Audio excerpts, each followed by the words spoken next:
Здравствуйте, дорогие коллеги! Приветствую вас в пресс-центре Международного информационного агентства «Спутник». Сегодня мы проводим видеомост Сухум-Цхинвал по вопросам межгосударственного сотрудничества между аппаратом уполномоченного по правам ребенка Республики Абхазия и аппаратом уполномоченного по правам ребенка Республики Южная Осетия. Я представлю наших гостей в Сухуме. Это уполномоченный по правам ребенка в Республике Абхазия Джинджолия Магдина Атаревна, также заместитель министра здравоохранения Республики Абхазия Делба Саида Юрьевна и начальник подразделения по делам несовершеннолетних МВД Республики Абхазия полковник милиции Худякова Алина Витальевна, а также начальник службы социальной поддержки детей и семей Абхазии, представитель Министерства социального обеспечения и демографической политики Республики Абхазия Мороз Ольга Владимировна. А я передаю слово в Цхинвал. Наталья, представьте, пожалуйста, коллег.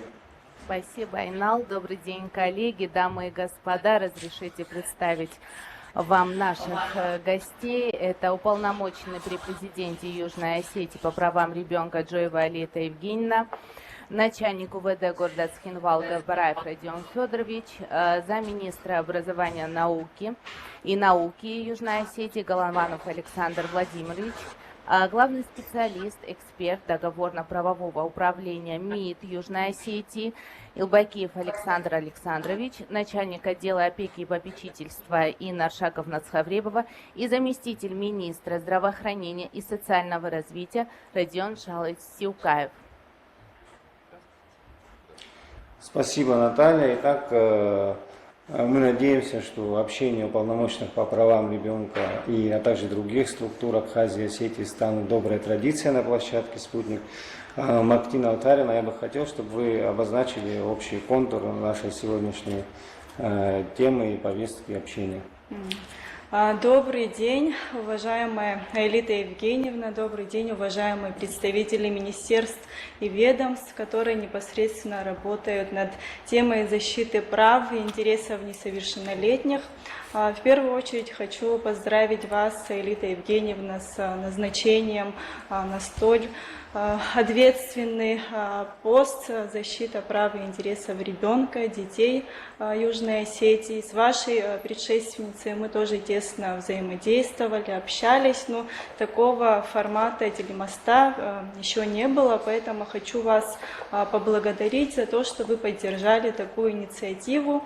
Сегодня цель, нашего телемоста — это, конечно же, ближе познакомиться, поделиться своим опытом, перенять ваш опыт для более эффективного взаимодействия нашего дальнейшего.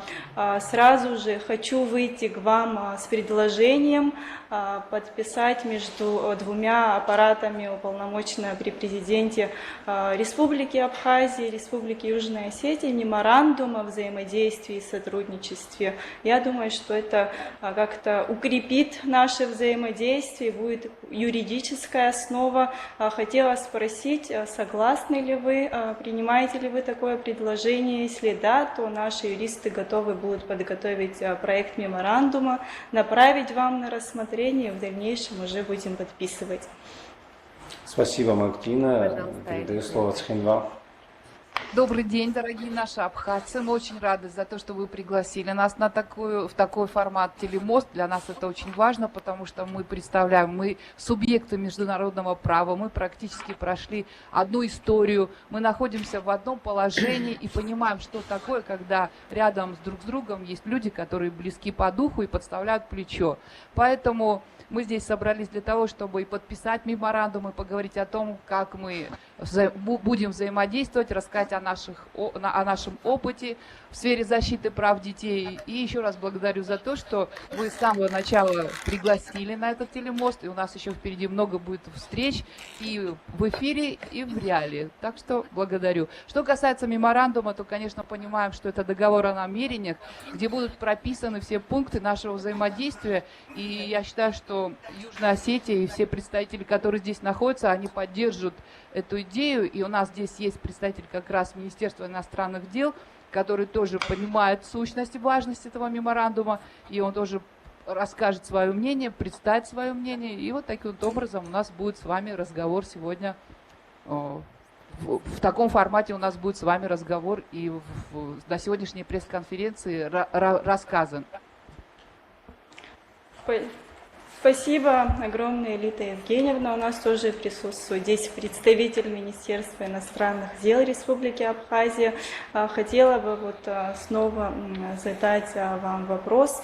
Мне интересно, в вашей практике или в практике вашей предшественницы были ли случаи нарушения прав ребенка, несовершеннолетних граждан Республики Абхазия? Со своей стороны хочу сказать, что за двухлетний опыт работы должность уполномоченного по правам ребенка в Абхазии, она была создана указом президента 14 июня 2021 года. За 2 года в нашей практике не было случаев нарушения прав несовершеннолетних граждан Республики Южная Осетия. Я думаю, что на этот вопрос ответит нам начальник управления внутренних дел города Цхинвал Габараев Родион Федорович. Здравствуйте, уважаемые коллеги. Еще раз разрешите мне от себя лично, от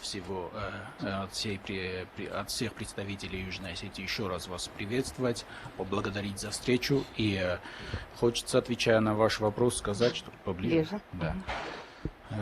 На самом деле у нас не зафиксировано. За то время, когда я уже занимаю пост начальника УВД города Цхинвал, у нас не было ни разу зарегистрировано, но не то что нарушение прав ребенка с Республики Абхазии, но и вообще у нас не было зафиксировано правонарушение, связанное с жителями Республики Абхазия. То есть у нас нет таких случаев за последние 5 лет, я вам могу сказать точно. Спасибо. А у вас, на вашей территории, были ли такие случаи?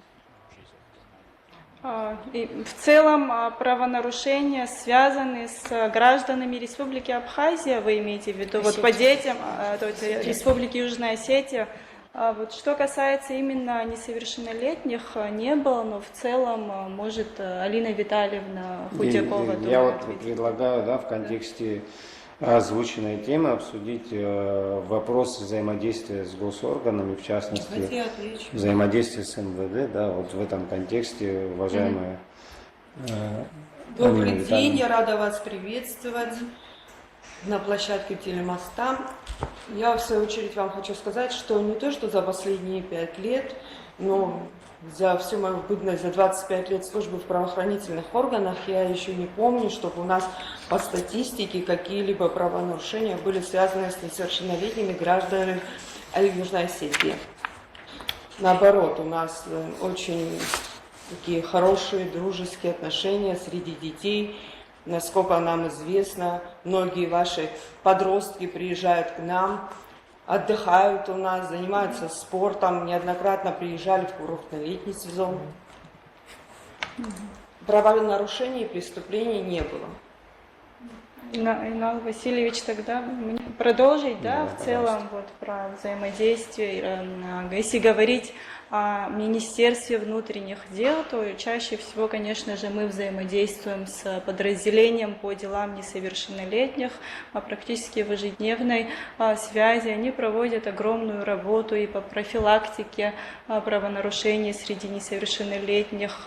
Мы сотрудничаем в ряде частных случаев, когда есть случаи, когда стоит вопрос о безопасности детей, о жизни и здоровье несовершеннолетних граждан нашей республики, то, естественно, в офисе аппарата мы совещаемся, представители всех органов, которые непосредственно взаимодействуют с нами, и представители подразделения по делам несовершеннолетних, представители службы социальной поддержки детей, семей, органы опеки и попечительства, прокуратуры Республики Абхазия. Мы совместно совещаемся и принимаем решения по поводу того, как действовать в лучших интересах ребенка. Что касается системных проблем, конечно же, они у нас есть. Я думаю, что о них тоже нужно говорить. Что касается содержания несовершеннолетних, у нас не предусмотрено отдельных камер для несовершеннолетних. И бывают случаи, когда они содержатся со взрослыми преступниками.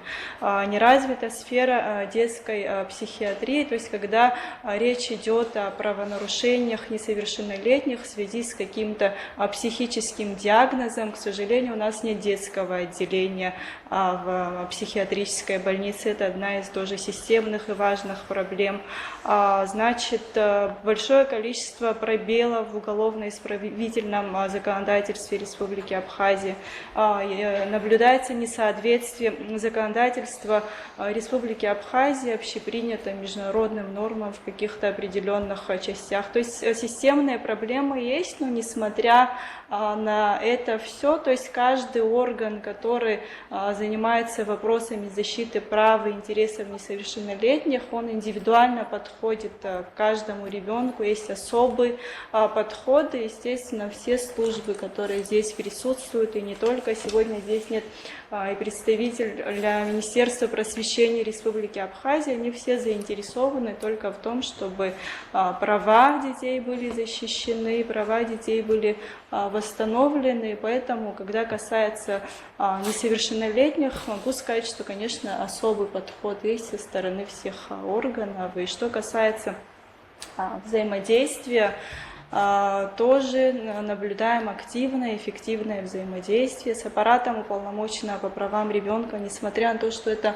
молодой аппарат, все органы активно взаимодействуют. В случаях, когда несовершеннолетние попадают в места лишения свободы, либо в изолятор временного содержания, уполномоченному нет препятствий никаких. У меня есть возможность посетить несовершеннолетнего, посмотреть, в каких условиях он содержится, пообщаться с ним, и в случае, когда наблюдаются какие-то правонарушения, совместно с руководством стараемся их устранить, но, естественно, системные проблемы, они пока остаются открытыми, и мы со своей стороны готовы сотрудничать в вопросах их решения, и, в принципе, руководство Министерства внутренних дел тоже в этом заинтересовано. Спасибо, Мактина. Я передаю слово Схинвал. Пожалуйста, Аэлита Евгеньевна. Значит, Мактина Утарьевна, было приятно все слышать, узнать об опыте вашей работы, так как мы здесь собрались для того, чтобы рассказать, как мы взаимодействуем, наш Институт уполномоченного по защите прав ребенка с органами государственной власти. Поэтому, так как здесь находятся присутствующие участники нашего телемоста, я бы хотела бы начать именно с первого участника. Это наш правовой отдел Министерства иностранных дел, чтобы он выразил свое мнение по поводу меморандума. Пожалуйста. В таком формате, вот мы, чтобы нам было бы интересно друг с другом разговаривать, мы расскажем, что и чем занимаются представители нашей государственной власти. Да, здравствуйте, коллеги. По поводу меморандума полностью поддерживаем ваше предложение. Тема защиты прав ребенка является очень важной на сегодняшний день для таких молодых государств, как Республика Южная Осетия и Абхазия. Вот.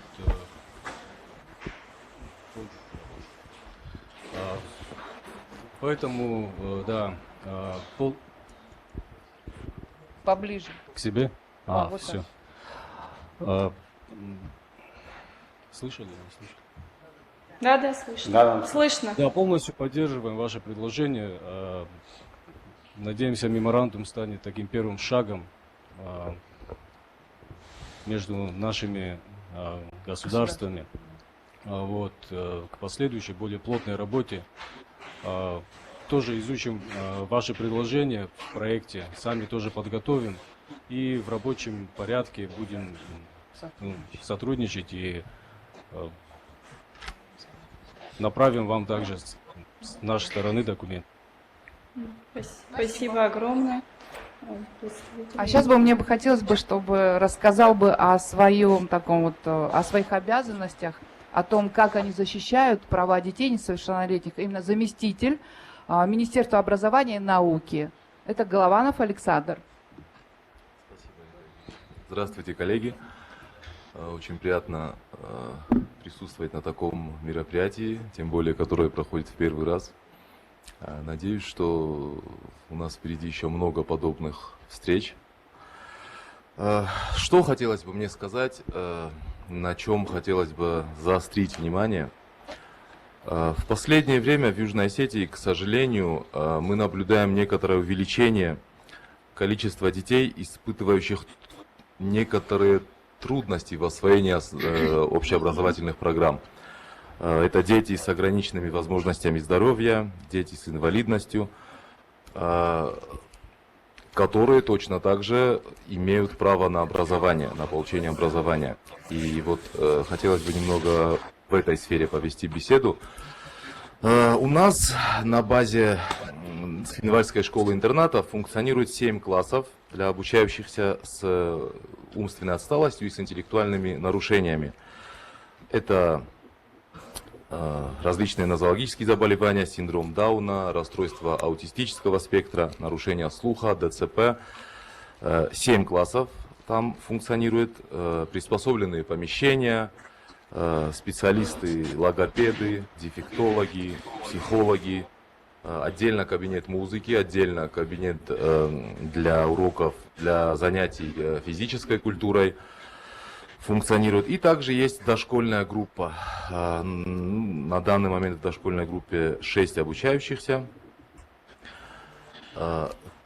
И, безусловно, в чем основная проблема, это кадры.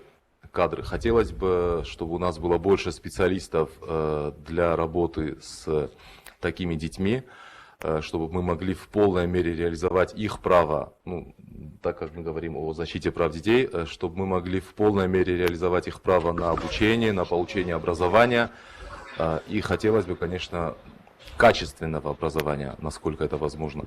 Мы стараемся, мы работаем в этом направлении, мы приглашаем специалистов из Российской Федерации, которые нам помогают в этом, в том числе в подготовке кадров.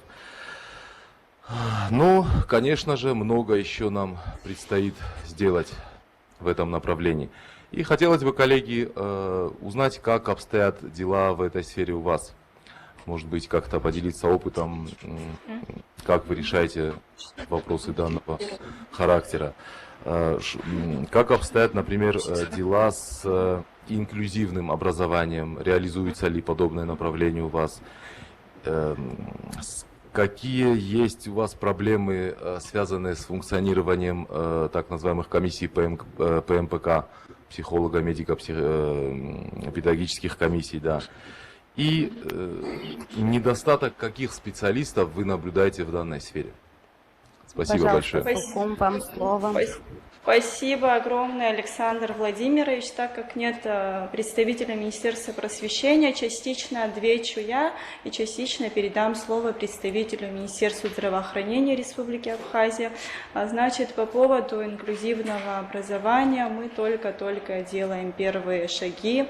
У нас в Абхазии есть опыт стихийной инклюзии, да, в общеобразовательных школах, но, к сожалению, очень мало школ оборудованы возможностью доступной среды для детей с инвалидностью, которые используют различные технические средства реабилитации. К сожалению, дефицит специалистов, которые могли бы работать с детьми с ограниченными возможностями здоровья, с различными ментальными и другими нарушениями.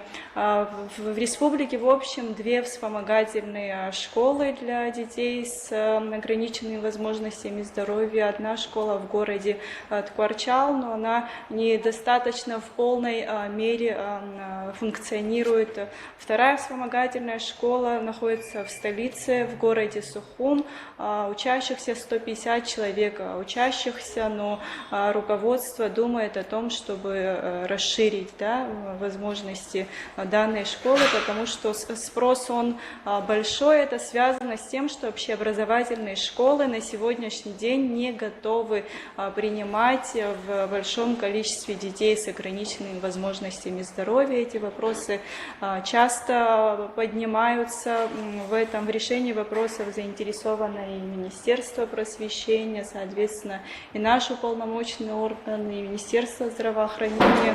Насколько я знаю, сейчас вот решается вопрос для того, чтобы подготовить одно дошкольное учреждение, для того, чтобы оно могло принимать по всем стандартам, да, которые приняты, детей с ограниченными возможностями здоровья. В детских садах, в дошкольных учебных учреждениях также есть опыт стихийный, конечно же, отказывать в приеме детей таких прав нет у руководства и дошкольных учреждений, и школьных учреждений. У нас одна из основных проблем, на мой взгляд, это, конечно же, отсутствие закона об образовании Республики Абхазия. На сегодняшний день готовится проект закона, вот, существует рабочая группа, которая готовит проект закона. Насколько я знаю, парламент в ближайшее время будет рассматривать, и там, конечно же, уже будет будет блок касаемо инклюзивного образования, и мы очень, конечно, все ждем этого.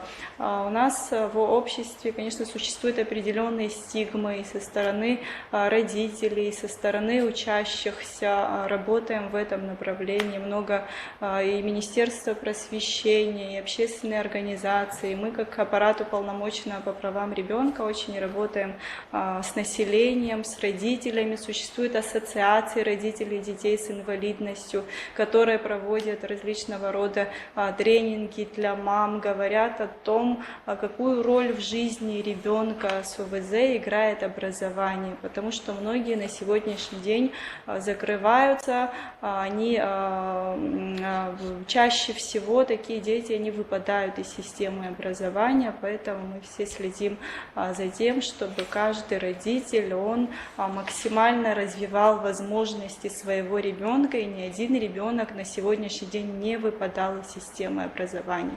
Я думаю, что по поводу вот психолога-медика экспертизы по МПК Саида Юрьевна скажет, вот как обстоят дела, поэтому вот дальше уже делегирую вопросы, общую статистику она даст, количество детей с инвалидностью на сегодняшний день, наблюдающихся на территории Республики Абхазия. Саида Юрьевна, вам слово. Добрый день, коллеги. Рада приветствовать вас. Мы впервые в таком формате взаимодействуем. Очень приятно. Я надеюсь, что это будет не первый раз. Мы взаимодействовали с нашими коллегами с Министерством здравоохранения Южной Осетии, поэтому, я думаю, наша встреча будет иметь длительное, хорошее, положительное взаимодействие. Что касается непосредственно этой темы в нашем здравоохранении, то могу сказать однозначно, скорее всего, и у вас, и у нас проблемы одни и те же, потому что в постсоветском пространстве это отразилось и в те территории, где прошли войны. Конечно, дети с нарушением психоэмоциональной сферы занимают немалую долю. Значит, на сегодняшний день на территории Республики Абхазия официально состоящих на учете детей 873 ребенка, которые имеют группу инвалидности. На сегодняшний день мы говорим об ОВЗ, но в принципе мы подразумеваем группу инвалидности.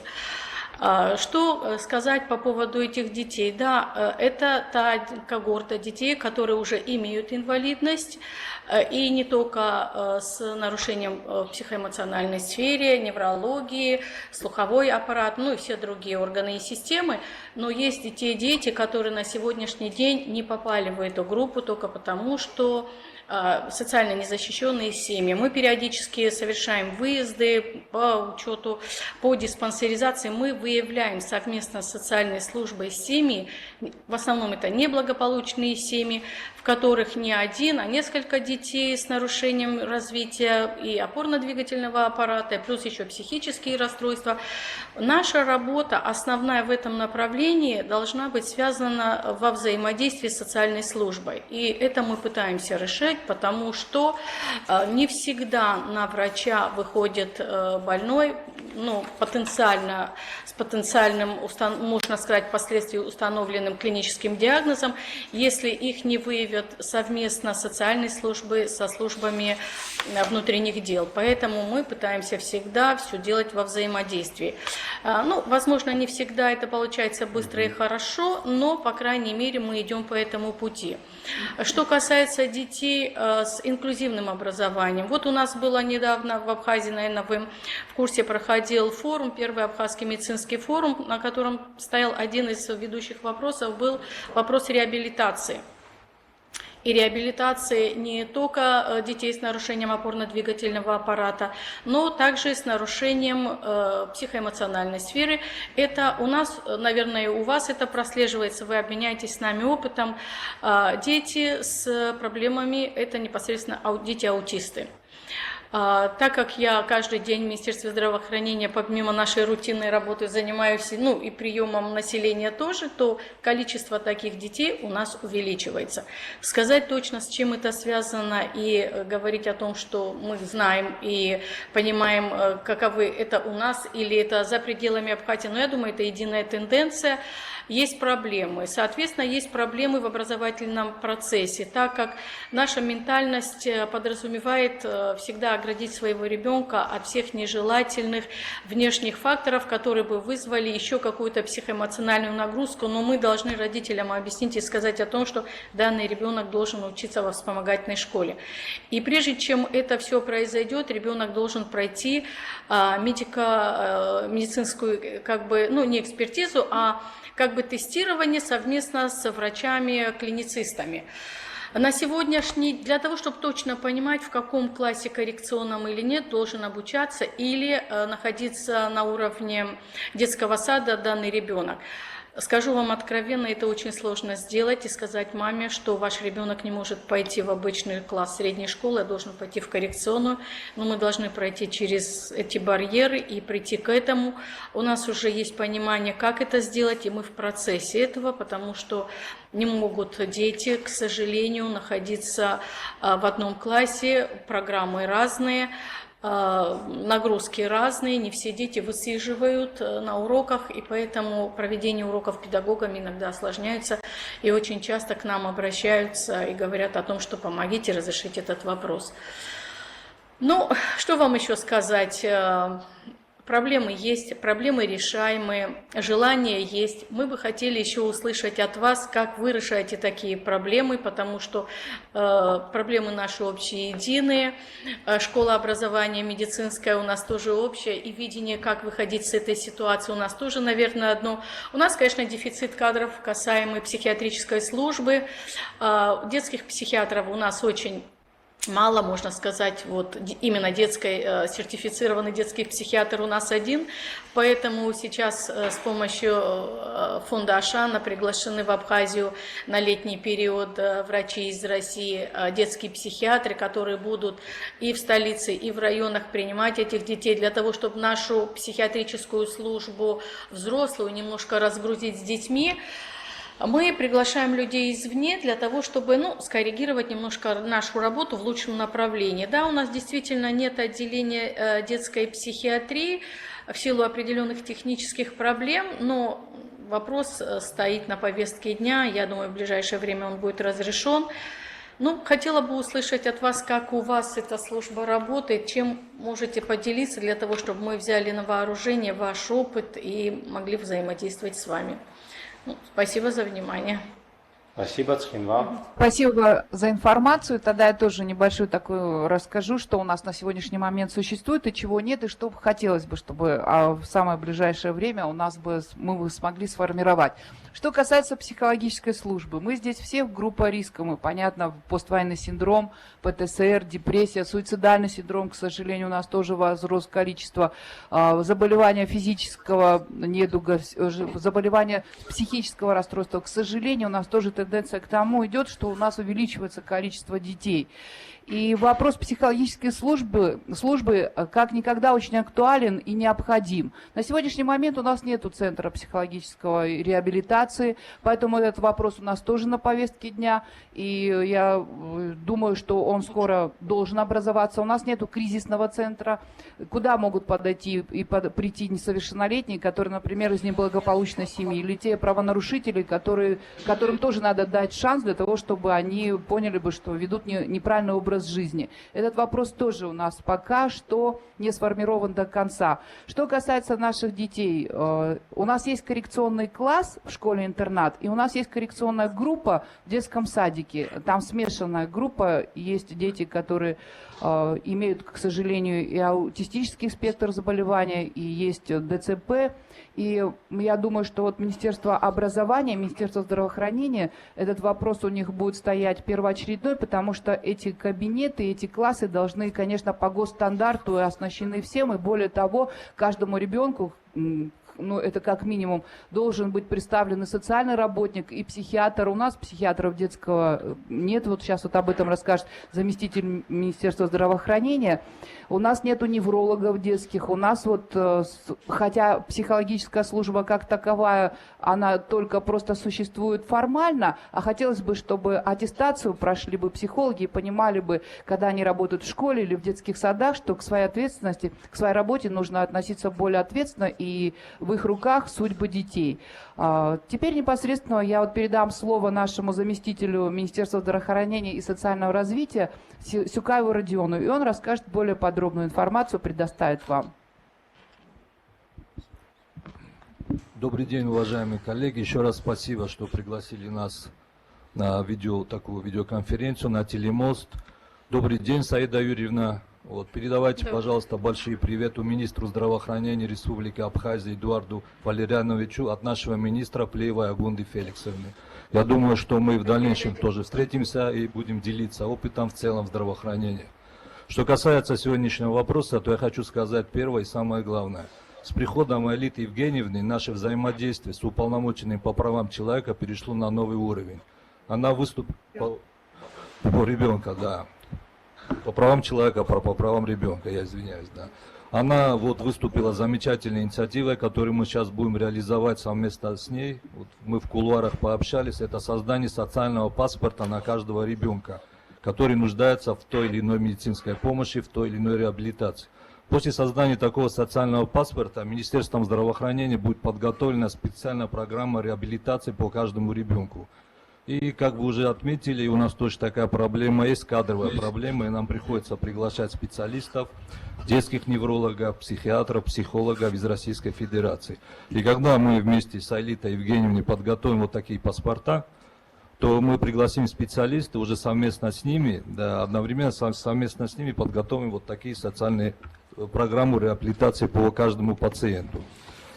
Что касается закона, то сам закон, вот у вас он в 2021 году вступил указом президента, мы приняли закон об органах опеки и попечительства летом 2022 года.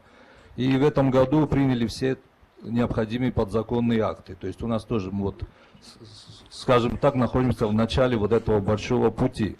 И в связи с этим у меня вот вопросы. Так, очень много прав ребенка отражены в Семейном кодексе. И у меня такой практический вопрос. Какой кодекс действует на территории Абхазской Федерации? Если кодекс – это кодекс Российской Федерации, то внесены ли абхазской стороной туда какие-то изменения? Будем говорить так, с учетом нашего менталитета, наших традиций и прочее. Вот меня вот такой практический вопрос интересует. Наверное, я отвечу на этот вопрос. У нас в республике нет кодекса о детях. У нас в основном основной закон, на который мы опираемся в своей деятельности, это семейный кодекс Республики Абхазия, в котором в основном отражены все вещи, касаемо защиты прав несовершеннолетних. Там также отражены основные функции, полномочия органа опеки и попечительства. Так как вы тоже представитель этого органа, хотела бы тоже более подробно рассказать о том, как мы взаимодействуем. Да, это основной орган, который должен принимать решения, которые по семейному законодательству, когда речь идет о вопросах жизни и здоровья ребенка, в том числе, если есть такая необходимость, у них есть право прийти в семью и отобрать ребенка. Но есть определенные, если в целом взаимодействие с органами государственной власти, органами местного самоуправления и правоохранительными органами положительно оцениваю, но взаимодействие с органами местного самоуправления именно в части взаимодействия с органами опеки и попечительства есть определенные трудности. Это связано с тем, что, во-первых, нет закона об органах опеки и попечительства. То есть в первую очередь, когда меня назначили уполномоченным, сначала я была на общественных началах, потом вот у нас появился один юрист, и первая задача задача, которую мы перед собой поставили, это промониторить всю сферу опеки и попечительства. И мы увидели такую ситуацию, что в основном все сотрудники, у нас 7 районов в нашей республике, и практически в каждом районе свое положение деятельности органа опеки и попечительства, они разнились, не было единого общего положения, в одном из районов не было положения вообще. И первое, что мы сделали, мы разработали единый проект положения деятельности органа опеки и попечительства с различными актами, которые необходимы, которые были приложены, но на сегодняшний день это положение принято только одним из районов, остальные пока еще как бы работают в соответствии с теми положениями, которые у них были и ранее, которые, на наш взгляд, требуют, конечно же, определенных доработок. Мы считаем, что все-таки в Абхазии для более эффективного взаимодействия всех органов должен быть единый закон, должна быть централизованная система, и на сегодняшний день необходима реформа органов опеки и попечительства, потому что если в некоторых районах, например, в городе Сухум, существует отдел опеки и попечительства, который состоит из 3 специалистов, это, конечно, лучший пример, в отличие от других районов. В некоторых районах функции органа опеки и попечительства возложены на сотрудника отдела образования, то есть на одного специалиста, как дополнительная функция и дополнительная нагрузка. Соответственно, мы понимаем, что все вопросы опеки и попечительства целого района не может нести на себе специалист отдела образования, и это, соответственно, уже не будет эффективно. Поэтому недавно вот как раз встречались с президентом Республики Абхазия Славом Георгиевичем Бжаня. Я тоже сказала об этой проблеме, письменно обратилась с тем, какие вижу проблемы в этой сфере и как я вижу решение этих проблем. Я думаю, что в ближайшее время будем поднимать этот вопрос уже на государственный уровень. И наши специалисты ежедневно сталкиваются с тем, что, к сожалению, несовершенство законодательства в этой сфере, оно препятствует каким-то быстрым принятием решения, когда речь идет о жизни и здоровье наших несовершеннолетних. Были случаи, когда необходимо прийти в дом и отобрать ребенка, но, к сожалению, специалист органа опеки и попечительства ссылается на отсутствие нормы в своем положении и не исполняет эту норму, хотя в семейном законодательстве четко прописано, что орган опеки и попечительства, соответственно, местное самоуправление, к которому этот орган относится, он имеет право в таких случаях острых, когда речь идет о жизни, здоровье несовершеннолетнего, он имеет право прийти с соответствующими органами и отобрать ребенка. Но там еще встает другой вопрос, куда деть ребенка, но я думаю, что об этом уже как бы позже про кризисный центр и про альтернативные формы устройства детей я скажу позже, просто я вижу, что Лина Витальевна хочет дополнить, поэтому я передаю ей слово. Да, я хочу сказать, что согласно Кодексу административных правонарушений Республики Абхазия в отношении родителей, нарушающих общественный порядок, а также не выполняющих родительских обязанностей по воспитанию своих несовершеннолетних детей, мы, естественно, составляем протоколы, ставим на учет и ведем контроль. Посещаем по месту жительства, общаемся непосредственно с родителями, непосредственно с детьми и ведем учет по данному направлению. Спасибо. То есть в рамках нашего закона, Кодекса административных правонарушений Республики Абхазия. Ну, нам вот очень приятно было услышать, что вы с 22 года, да, приняли закон об органах опеки и попечительства. Вот, интересно было бы услышать, настолько после принятия этого закона, вот, насколько эта сфера стала сильнее, эффективнее, какие-то проблемы, связанные с опекой и попечительством, они ушли на второй план после принятия этого закона, чтобы вы поделились больше практическим опытом. Насколько закон, он есть на бумаге, но на практике работает. Вот этот вопрос меня интересовал бы.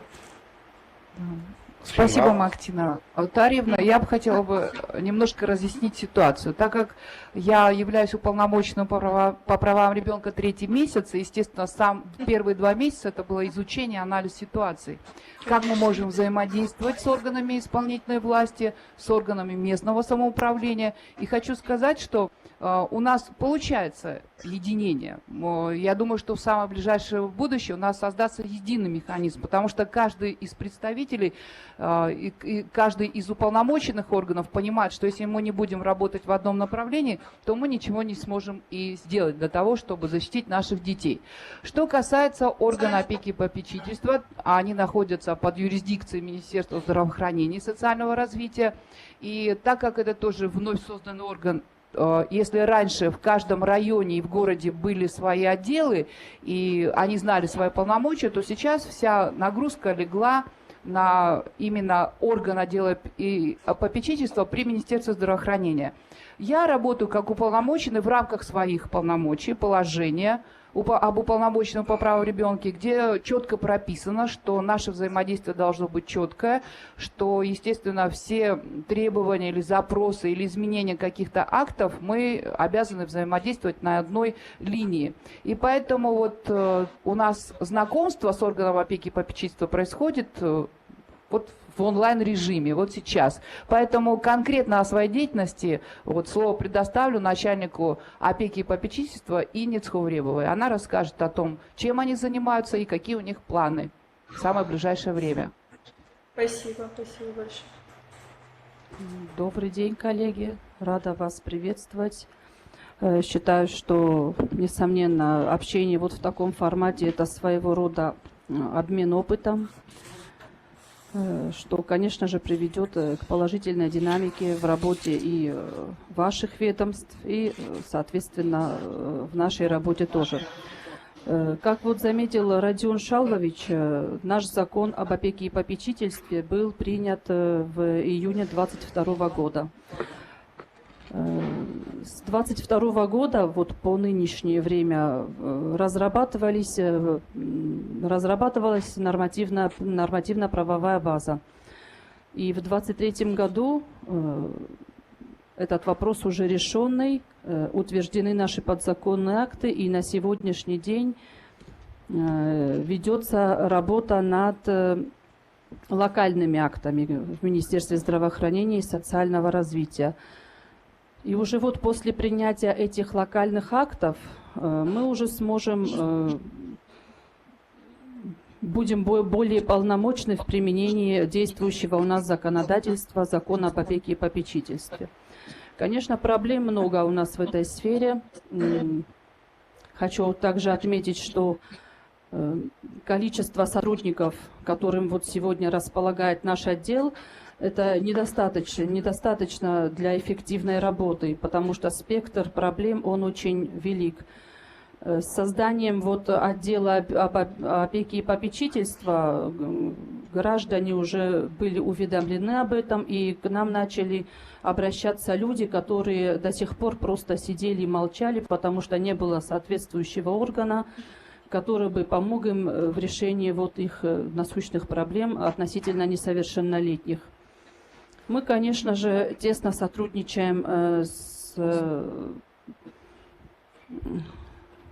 с МВД, да, спасибо, с МВД, непосредственно с отделом по делам несовершеннолетних. Систематически бывают запрошена вот информация по социально неблагополучным семьям, которые, конечно же, находятся в группе риска, вот эти дети в этих семьях. И в дальнейшем случается так, что мы признаем этих детей, нуждающихся в помощи государства, и бывают уже применены дальнейшие вот какие-то шаги, и бывают так, что и лишают родительских прав родителей, которые должным образом не выполняют свои обязанности. Эти дети, конечно, находятся в социально опасном положении. На сегодняшний день мы, вот как упомянуто, да, находимся в подведомстве Министерства здравоохранения.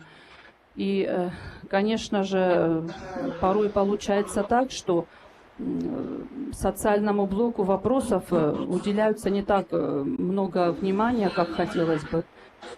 И нашим руководством в лице Алана Эдуардовича было принято решение о создании нового министерства, что, конечно же, это положительный момент в решении всех наших вопросов, даст положительную динамику, несомненно. Также хочу отметить, что надеюсь на то, что количество наших сотрудников увеличится и в районах. У нас таких районов 4 по республике, где на данный момент нет специалистов, которые бы решали дела несовершеннолетних, проблемы, связанные с ними. И вот хочу просто выслушать своих коллег, как у вас вот происходит работа в данной сфере. Инна Аршаковна, еще такие вопросы интересуют наших коллег. Вот, какую социальную поддержку мы оказываем детям из семьям из неблагополучных семей? Пожалуйста, есть. На сегодняшний день ведется работа над тем, чтобы началась выплата для опекунов, попечителей несовершеннолетних. Это, наверное, то самое малое, что может дать им государство, потому что взять опеку над несовершеннолетним, над ребенком, который оказался в трудной ситуации, это достаточно серьезный шаг, и государство будет поддерживать таких граждан. Вот это, наверное, пока единственное, чем мы располагаем относительно вот помощи таким семьям. Жилищные вопросы же вы тоже Да, жилищные вопросы мы защищаем, но на сегодняшний день это остается просто как законопроект, и пока не утвержденный, я думаю, пока не могу говорить в таком формате. Давайте от лица Министерства здравоохранения и социального развития добавлю к сказанному. Во-первых, да, принято нашим президентом, уважаемым президентом, принято решение о разделении Министерства здравоохранения на Министерство труда и социального развития, и мы сейчас над этим работаем, чтобы как бы больше внимания было уделено социальному блоку. Это первый вопрос. На самом деле, вот на сегодняшний день отдел опеки у нас представляет собой 2 человека, и мы планируем совместно с помощью и совместно с Аэлитой Евгеньевной сделать вертикаль такую, чтобы тоже представители были в районах. Но все, как вы знаете, все упирается в финансы, ставки, штаты и прочее. Но это у нас в планах присутствует. У меня опять к вам, скажем так, практические вопросы. Имеет ли право гражданин другого государства усыновить ребенка Республики Абхазия? Вот это первый у меня вопрос к вам, такой практический. Следующий вопрос. Если, допустим, родители, женщина, которая родила, скажем так, ребенка, она оставляет его в роддоме, как вы решаете вопрос вот в первые месяцы, где ребенок находится, кто за ним ухаживает, все, пока соответствующие государственные органы решают судьбу данного ребенка. Как решается вот этот вопрос? И если у вас такие... Да, и третий вопрос, у меня 3 вопроса, да. И третий вопрос, это высказываю лично свое мнение, что, учитывая наши традиции, наш менталитет, вот детские дома, я считаю, нашему народу не нужны. То есть я сторонник того, чтобы были дети, содержались в семьях. То есть вот такой семейный, скажем так, патронат вот над детьми, потому что семейно им прививаются семейные ценности, традиции, все же школа-интернат, я еще как врач могу сказать, да, все же худшее, чем если ребенок будет воспитываться в семье. Если даже посчитать расходы на содержание, допустим, детского дома, на преподавателей, на питание и прочее, то если мы эти деньги используем конкретно и дадим конкретной семье, я считаю, что должны быть близкие родственники, там, фамилии у нас, наверное, как и у вас, у нас тоже фамильные ценности сильно приветствуются, да, и охраняются, и развиваются. Вот эти 3 вопроса я хотел вам задать. Значит, про усыновление иностранными гражданами детей Абхазии, ребенок, который оставляют первые 1,5-2 месяца, как вы вопросы решаете, и вопрос про детские дома.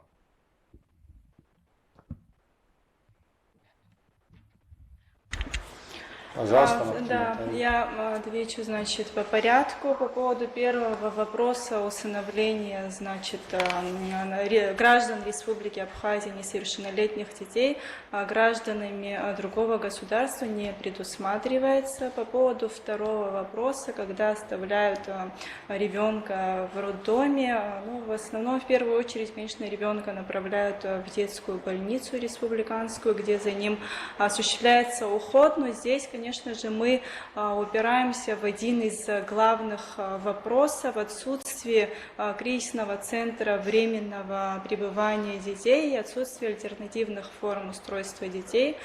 Поэтому одним из главных, я вот вначале хотела перечислить приоритетные направления деятельности аппарата уполномоченного по правам ребенка, не успела, но одно из главных направлений деятельности нашего аппарата — это, конечно же, создание республиканского кризисного центра, госучреждения при Министерстве соцобеспечения Республики Абхазия о временном нахождении детей, оставшихся в сложной жизненной ситуации. Что нами сделано на сегодняшний день в этом направлении? Мы разработали устав данного кризисного центра, у нас есть штатное расписание, у нас есть видение того, каким должен быть кризисный центр. Мы исходили из статистики, то есть получается за 3 года по данным службы социальной поддержки детей и семей, мы дальше предоставим мои слова, 65 детей было выявлено, которые находились в сложной жизненной ситуации, когда их жизни и здоровью угрожала опасность. Если говорить о статистике аппарата уполномоченного по правам ребенка, то за год единовременно в такой ситуации оказываются 10-12 детей. Соответственно, мы очень много совещались с различными службами, экспертами и пришли к такому выводу, что на сегодняшний день в нашей республике достаточно будет одного кризисного центра временного пребывания детей сроком на 6 месяцев. Он будет рассчитан на 10-12 детей, с ним будут работать, с детьми будут работать специалисты, соцпедагоги, то есть подготовленные люди. И самое главное, что в течение этих 6 месяцев все службы будут работать над тем, чтобы либо первое вернуть ребенка в биологическую семью, если это невозможно сделать, второе найти семью временных постоянных опекунов либо усыновителей. Вот этот вопрос сейчас, в принципе, поддержка со стороны Кабинета министров и администрации президента есть. Сейчас остается вопрос только, будет ли строиться данное учреждение, либо мы подберем уже готовый, да, частный дом, в котором будет реализован, в рамках которого этот проект. И второе, конечно, мы сейчас работаем над тем, чтобы развить в Абхазии альтернативную форму устройства ребенка. Это институт патронатных семей. Сейчас совместно с Министерством соцобеспечения и службой социальной поддержки детей и семей мы готовим нормативно-правовую базу.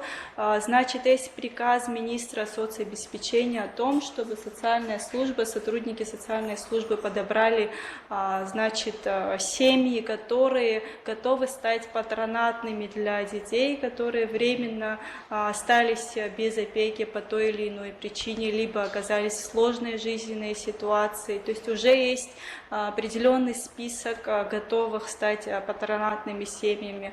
Патронатные семьи — это, конечно же, не семья усыновителей. Патронат с усыновлением очень часто путают. Здесь нужно сказать, что это тоже своего рода работа, и государство будет финансовое вознаграждение определенное выплачивать. Это связано с тем, что, конечно же, семья будет нести расходы определенные, конечно же, это воспитание, это ребенка необходимо ему создать все условия, и при этом ребенок может быть различной степени сложности, это может быть ребенок с инвалидностью, с различными нарушениями физического и ментального характера, поэтому нам предстоит вот в этом году серьезная работа над поиском подходящих семей, которые также будут проходить определенную комиссию, и мы думаем, что, конечно же, первоначальное количество новозаявленных семей, они будут отсеиваться, потому что либо сами, либо уже не будут подходить по определенным критериям. Как мы на данном этапе решаем вопрос, когда ребенок остался, скажем, либо от него отказались, либо там кто-то из родителей оказался в местах лишения свободы. То есть разные ситуации бывают, когда ребенок остается без опеки.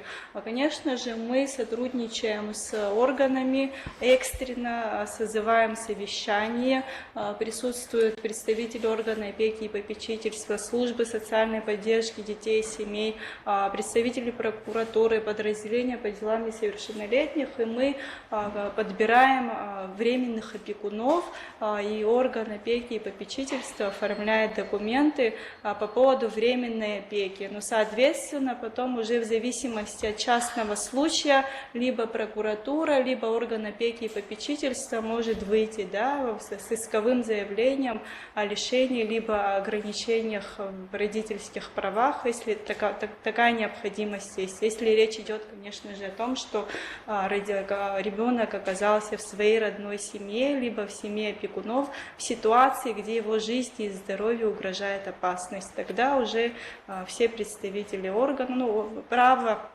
выходить с таким исковым заявлением есть только у прокуратуры, либо органа опеки и попечительства по нашему законодательству. Соответственно, один из этих органов выходит с таким заявлением, и дальше уже начинается судебный процесс. Если вдруг в случае родители будут лишены, да, своих прав, тогда уже ребенок, либо постоянная опека оформляется, либо уже семья определенная, которая прошла определенную верификацию, проверку, то имеет право усыновить Спасибо, ребенка. Я думаю, Ольга Владимировна дополнит по поводу ситуации с социальным обеспечением неблагополучных семей в Абхазии. Добрый день, уважаемые коллеги. Рада участвовать в этом мероприятии. Надеюсь, что мы будем продолжать такие встречи. Из нашего короткого разговора я так поняла, что подобной структуры, как служба социальной поддержки детей и семей, у вас в стране нет. Поэтому я вам очень-очень рекомендую задуматься над созданием ее. Потому что на самом деле мы видим, и коллеги, я думаю, подтвердят эффективность создания этой организации. Наша служба достаточно молодая. Мы с 2020 года работаем в статусе государственного учреждения.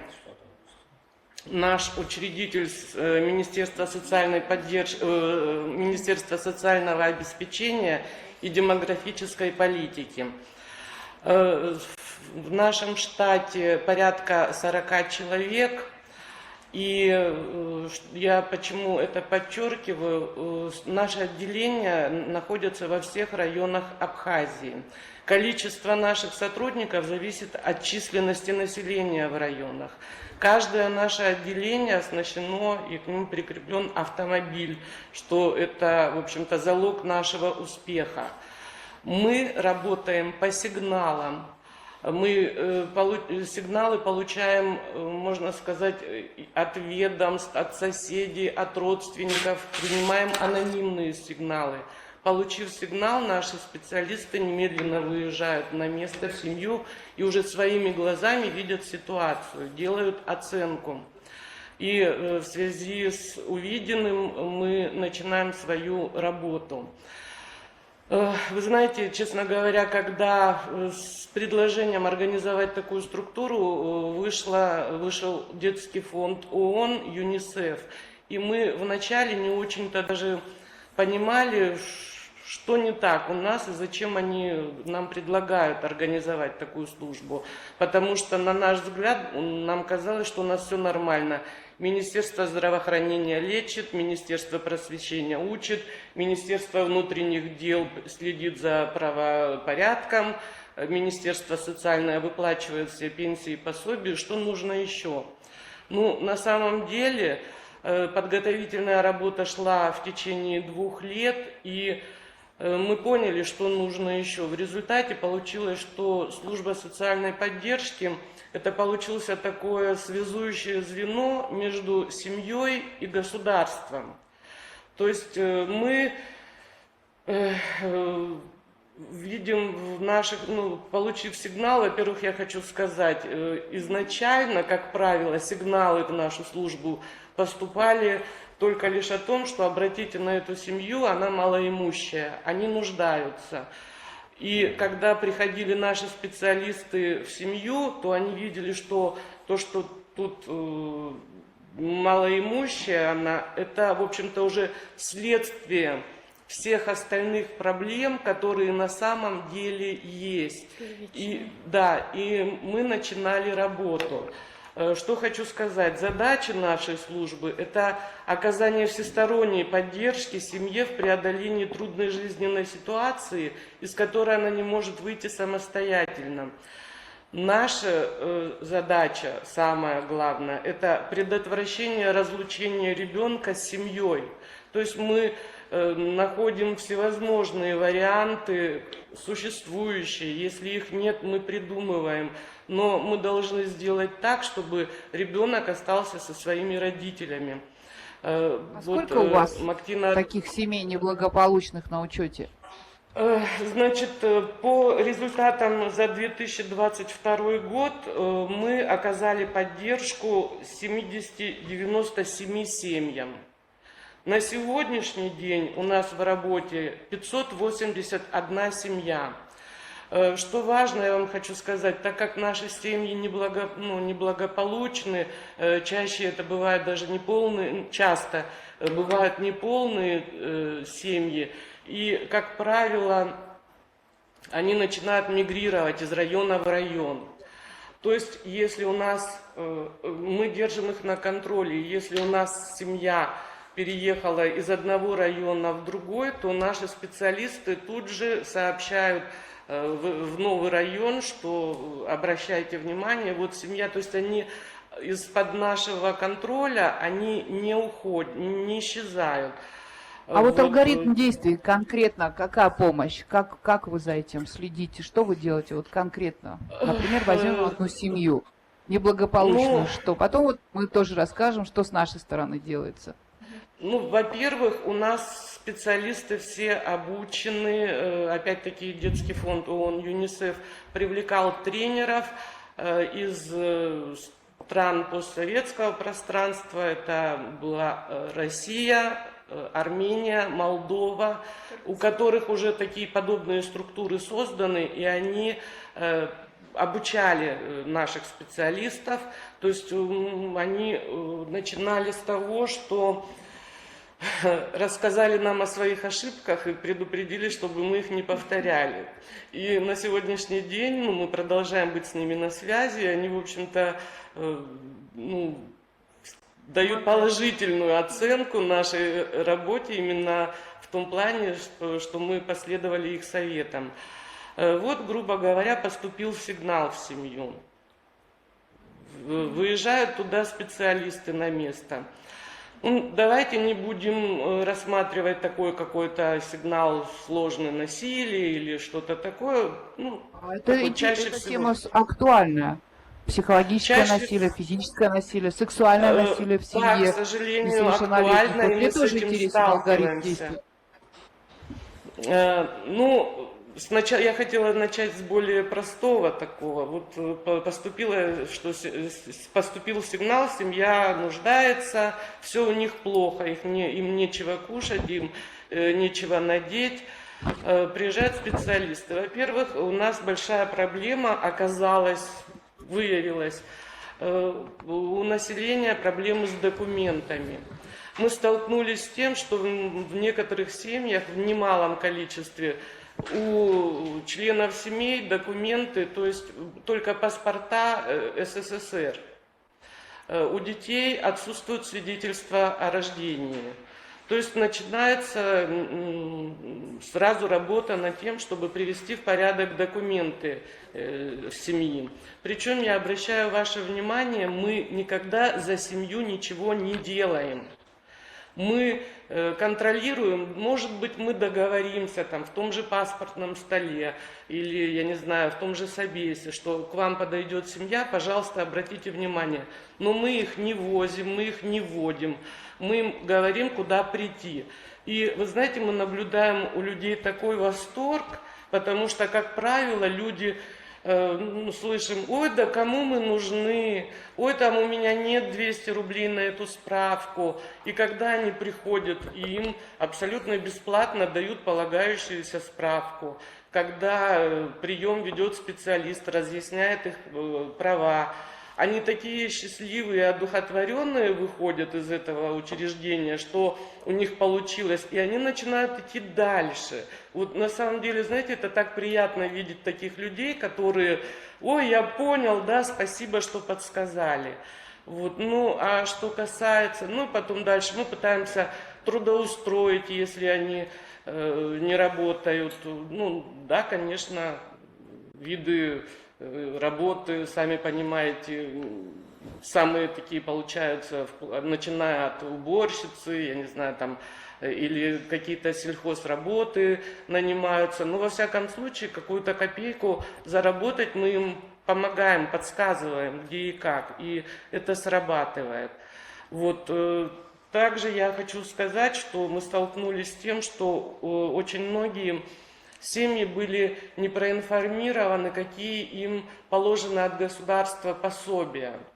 В нашем министерстве, вот социальный блок, предусмотрены, начиная пособие по рождению ребенка, далее идет пособие по уходу за ребенком, далее многодетным семьям предусмотрены пособия, это от 3 детей в семье и далее, матерям-одиночкам, это пособие. Дальше идет пенсия по потере кормильца. Детям-инвалидам. Детям-инвалидам, да. И, конечно, они небольшие, но и тем не менее они есть, они предусмотрены, они вовремя выплачиваются. Также у нас в министерстве работают 2 программы уже не 1 год.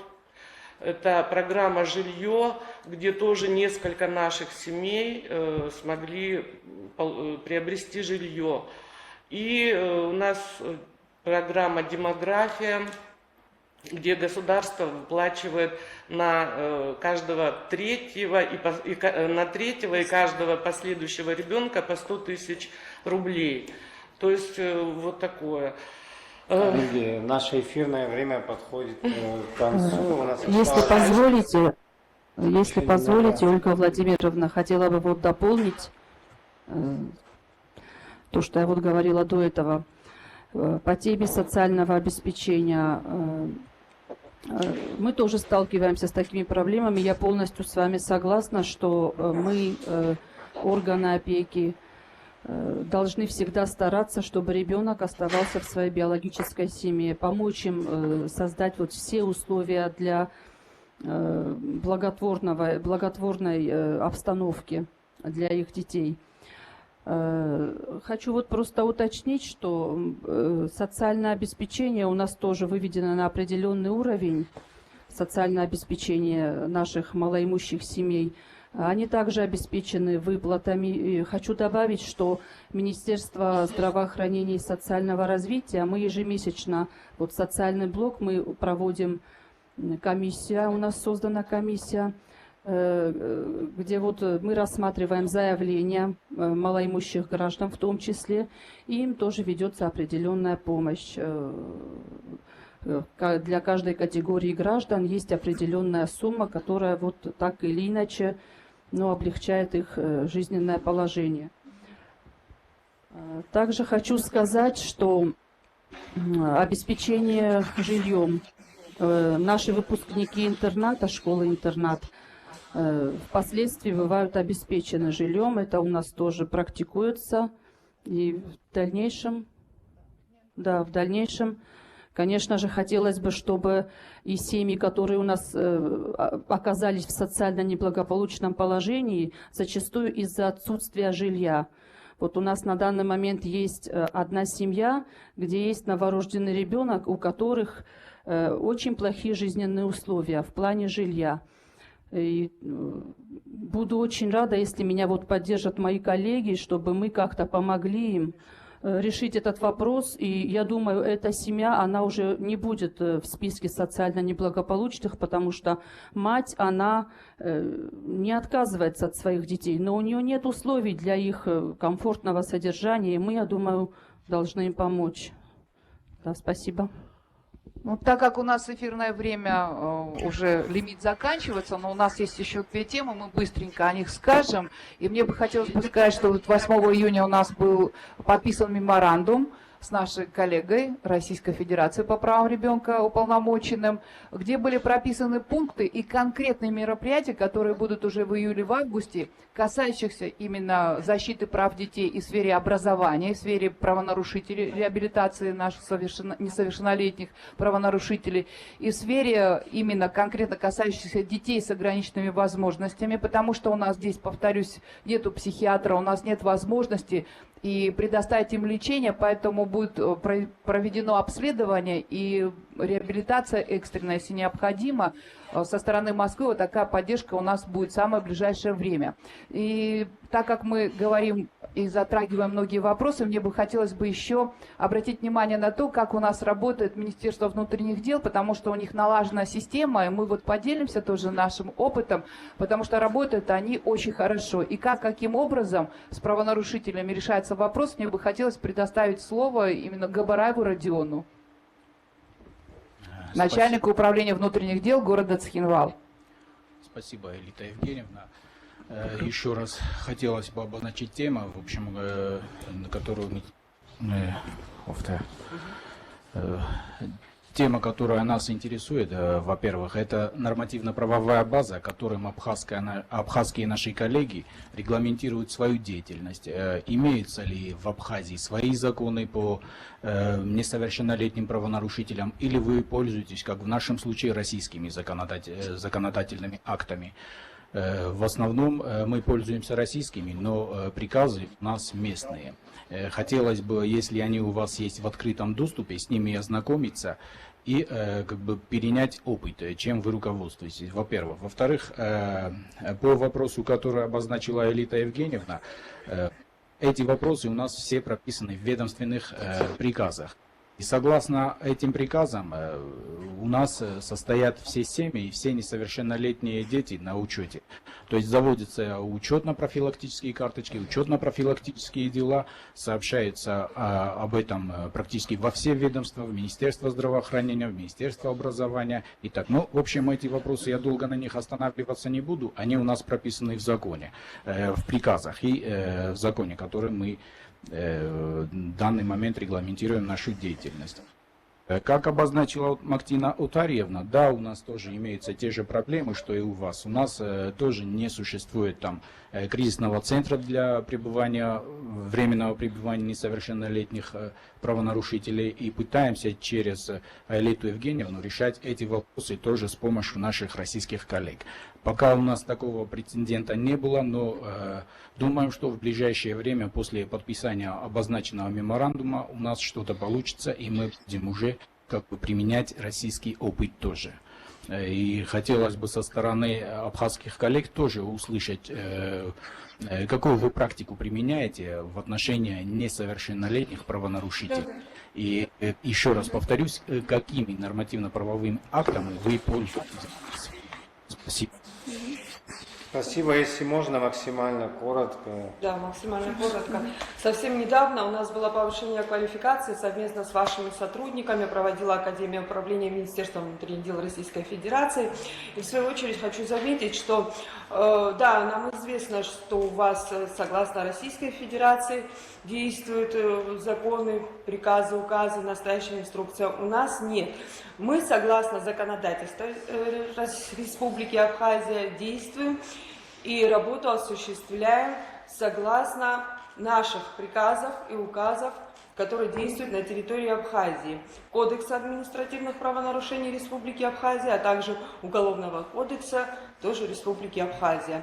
То, что касается нашей регламентирующей инструкции по вопросам несовершеннолетних, можно сказать, что у нас аналог той инструкции, которая действует на территории Российской Федерации. Вот приказ номер 900 в России есть. У нас почти схоже проводится работа аналогично такой же, которая действует на территории Российской Федерации. Спасибо, мы подходим к завершению. Может быть, завершающий вопрос, если с твоего позволения, может, я задам Мактине Утаревне. Вот Аэлита Евгеньевна рассказала о практике сотрудничества с уполномоченной по правам ребенка Российской Федерации. Можете, Мактина Утаревна, вы тоже рассказать о сотрудничестве с российской стороной? Спасибо. Да, конечно. Значит, меня вот указом президент Республики Абхазия назначил 14 июня 2021 году, и было такое приятное совпадение, что на следующий день в Абхазию прибыл уполномоченный по правам ребенка при президенте Российской Федерации, тогда была Анна Юрьевна Кузнецова, и мы подписали вот на следующий же день после моего назначения меморандум о сотрудничестве и взаимодействии. В рамках этого меморандума мы очень активно взаимодействуем в вопросах касаемо нарушения прав детей, граждан Российской Федерации. Они нас консультируют. Также мы очень хорошо и активно взаимодействуем с посольством Российской Федерации на территории Республики Абхазия, очень оперативно решаем вопросы правонарушений их граждан.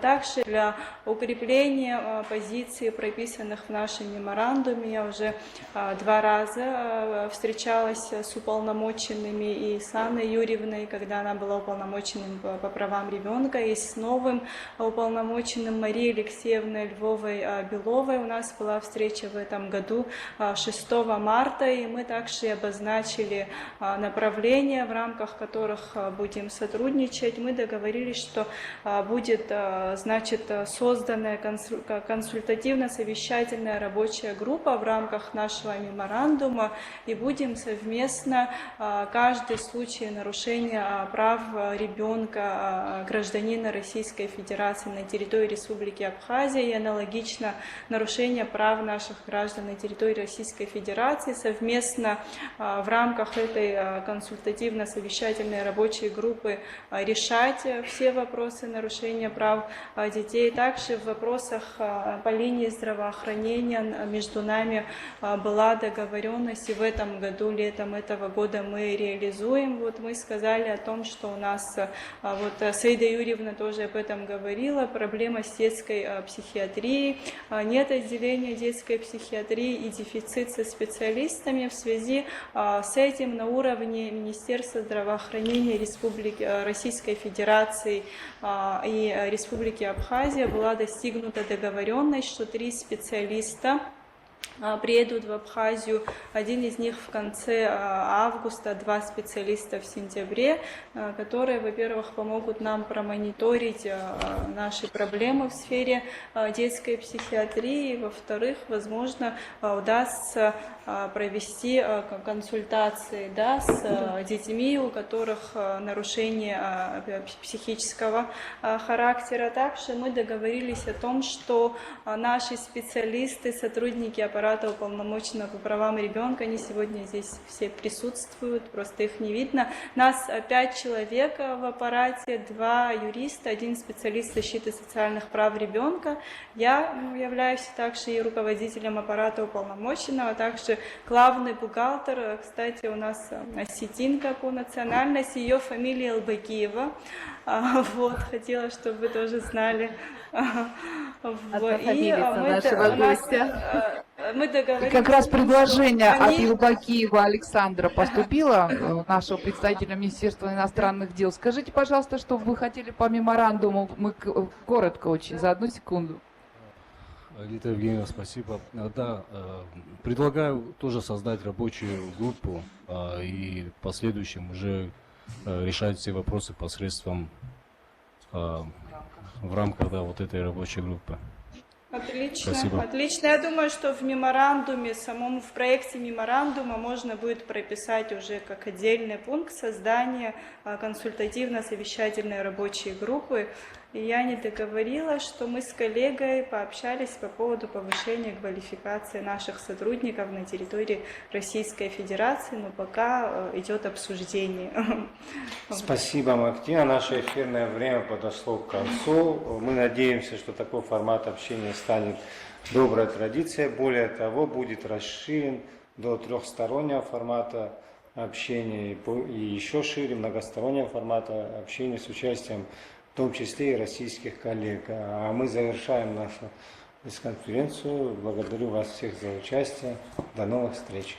Спасибо огромное. Будем Спасибо. на Спасибо связи большое. в дальнейшем. Очень приятно было. До свидания.